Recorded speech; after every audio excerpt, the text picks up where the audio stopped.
Said these elections are going to be one of the toughest elections that we are going to have. Sababu different tribes are voting for different people, unlike what we are used to.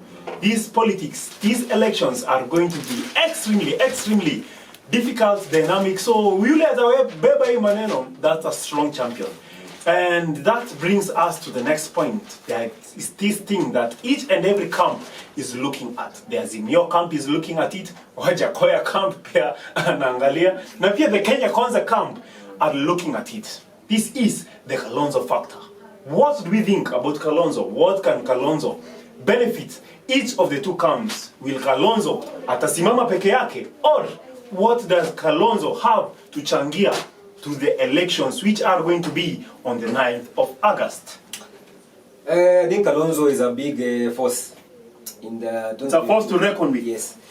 Considering amekuwa big wig wa the Kamba region. Yes. Sababu anakari I think 2 million votes. Yes. Makueni, Kitui, and Machakos. Yeah.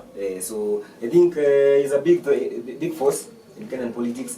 Whether he decides to stick kama premier, cabinet secretary, wa Azimio la Umoja, whether he decides kukaa co-principal. But no matter how much unasema kuna force, I don't think Kalonzo anaweza simama ashinde any election. No. Hata ya governor ama. No, what means I come to that. Okay. So whether I decide kukaa kama co-principal wa Kenya Kwanza, yeah, ama I decide kwenda kwa election. Inamaanisha kuna mali atakata 50+1. Yes. So today's newspaper, the Nation newspaper. No, this is standard, eh? Nasema today's in standard, lakini leo today's Nation newspaper was speaking about 50+1. Yes. So if Kalonzo decides to stick at the ballot, yes, with the likes of Kina Jimmy Wanjigi, inamaanisha for the two big weeks, the Azimio and the Kenya Kwanza, reaching 50+1, which is I think 8 million plus votes. Itakuwa ngumu wa kila. But there's somewhere I read. The election. There's somewhere I read. So it's a big force. Each and every Kalonzo vote means an Azimio vote. I don't think so. You don't think so? Let me say this.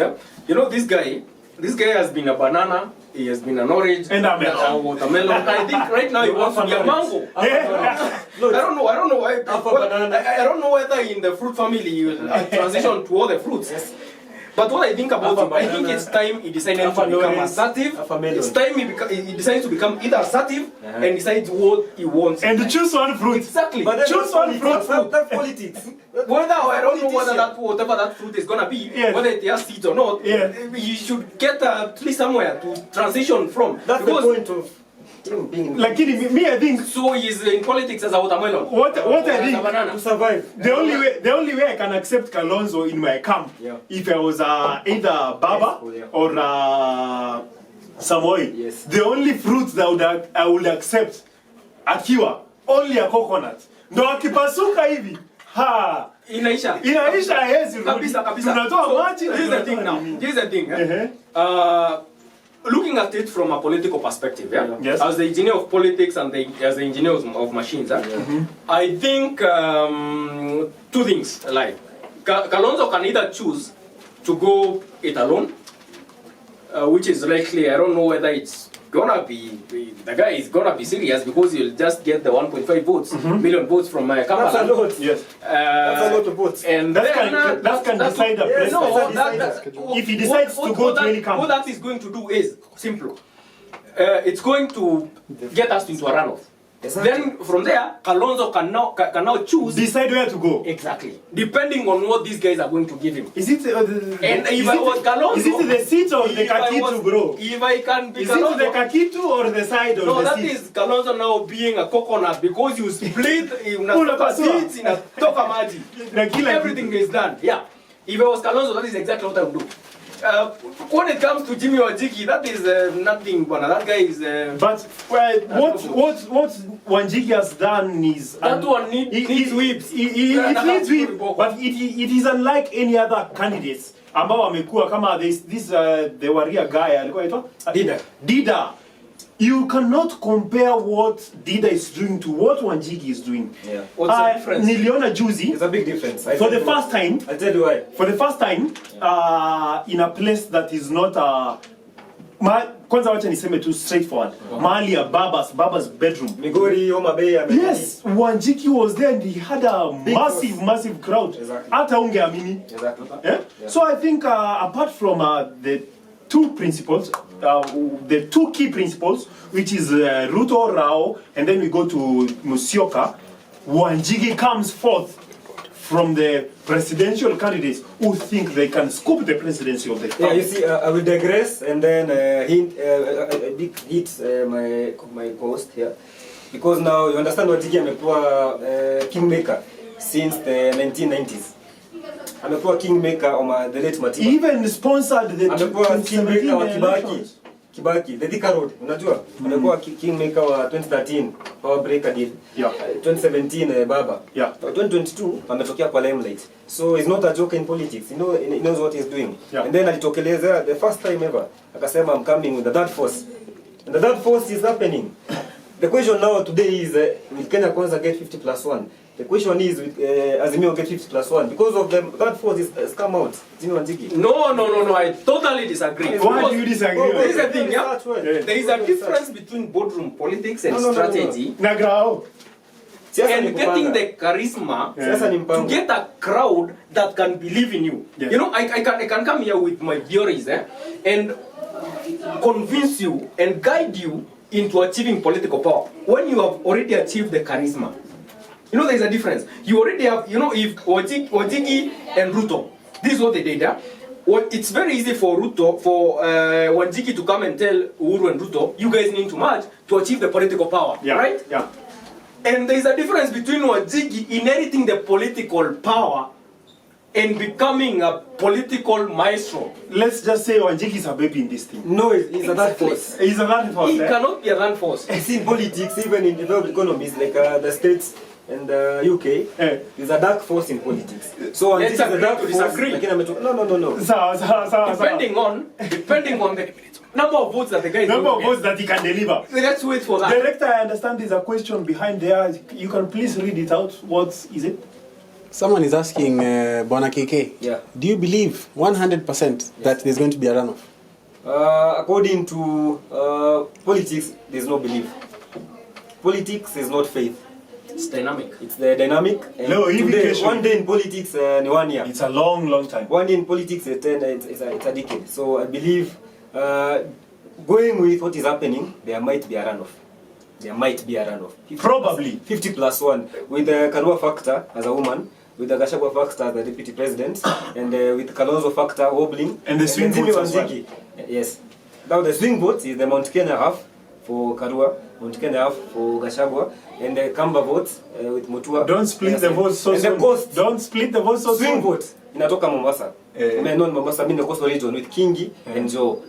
A lot is happening in the Kenyan. Personally, I don't think. I think the determinant of the runoff is just one person. Who? Kalonzo.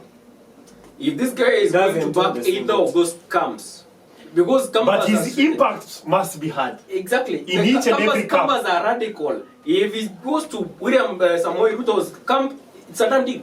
No. If he goes to Azimio's camp, it's a done deal as well. No, it's not. Swing vote will happen from Mount Kenya East with Kina CS Munya, Amason Kingi, former now the governor Maiza 2 terms. Swing vote will happen. A lot of swing votes. Did happen. So 2022 is not like 2017.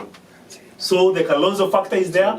This is something that will be able to decide the elections of 2022. No, I digress. No, Kalonzo factor. Yeah, amekataa. But huyu naye ameitikia. Na pia mimi nimeitikia. But so the votes cast are 2-1, guys. Let's rest this story for now. And yeah, so we'll review that as the show goes on. As the show goes on, we will keep watching. You get to know. We'll get deeper into this. Exactly. So if you're new here, don't forget, make sure you go down below, subscribe to the channel, and we are going to have the last section of this show. Like the show. Yeah, we are going to have drop a thumbs up, like the show, refer to your friends, share, and we are going to be okay. And that is it for politics.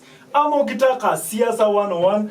Hey bros, it has been a healthy conversation. Definitely, absolutely. Hey, bwana engineer hapa ametuchemsha kichwa kidogo. Bwana engineer ametuchemsha If you don't know calculus, I'll teach you political calculus. Kwanza ameniuliza political calculus. Hiyo swali ya kumuuliza kama yeye ni voter. Hey! No, I'm not an idiot, bwana. I'm not an idiot. Thank you so much. Thank you so much, bwana. Multi-dimensional. Multi-dimensional. Amenipeleka stories za engineer nini. Dissection. Bana. Hey, bana engineer. It has been such an honor having you on our show today. Hoping we're gonna do this again. Yeah, again and again. More episodes are coming. Exactly. Each and every Friday. We need to educate our youth. We need to tell them what politics is all about. Yes, sir. Definitely. Asante sana. And you, the parting shot, bro? Siasa 101. I'm happy for today's show. Yes. Nimebambika sana. Leo tumemokre. Yes, tumemwok. Tumekaa.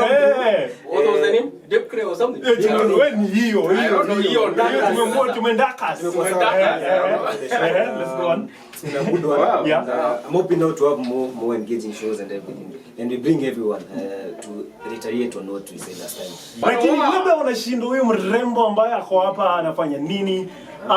Definitely this show is proudly brought to you by Nyumbani Natural Species. Kuna purple tea, kuna tulisema si chamomile, ni chamomile. Si chamomile.